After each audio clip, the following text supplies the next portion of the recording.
things like close. Okay, so this is a petri dish, guys.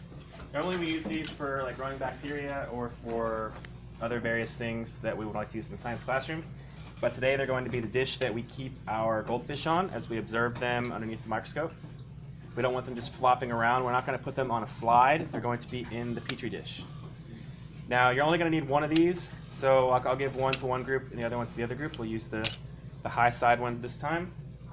The way you're going to keep these fish alive when they're out of the water is by using cotton balls soaked in the water to wrap around their gills.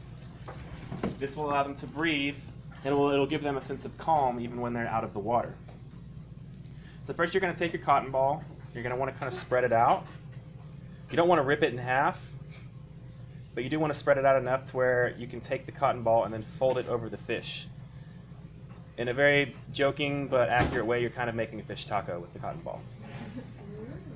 So I'm going to take my cotton ball, have it about 2 inches in length after I've stretched it out, and I'm going to dip it into the water. And then place it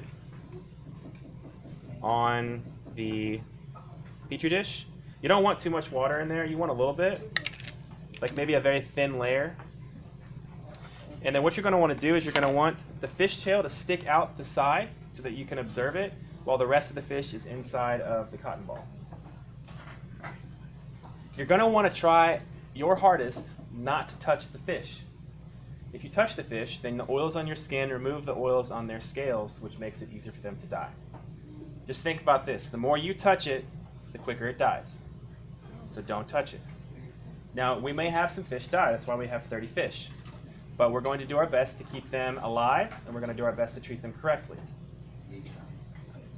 So I'm going to take my fish. I'm going to take him out of the net and kind of grab grab his face, so that he is wrapped up in the taco. You can see his tail is sticking out. He is alive. Every once in a while he'll kind of wiggle their tail, and honestly, them being wrapped up like this, it keeps them breathing, but it also keeps them calm. It's like being wrapped in a blanket, being swaddled. See how their tails are moving? So at this point, you would take it on your microscope tray. Could you bring me up that microscope, please?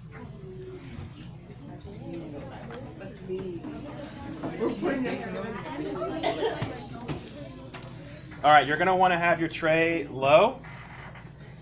You're going to want it to bring the tray as low as you can in order to get the petri dish on there.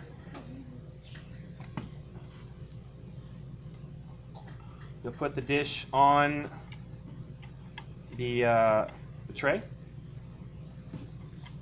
Can you see it on there?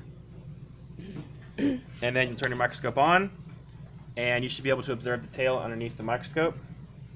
Now, as long as the fish is on the light, that is kind of a ticking clock.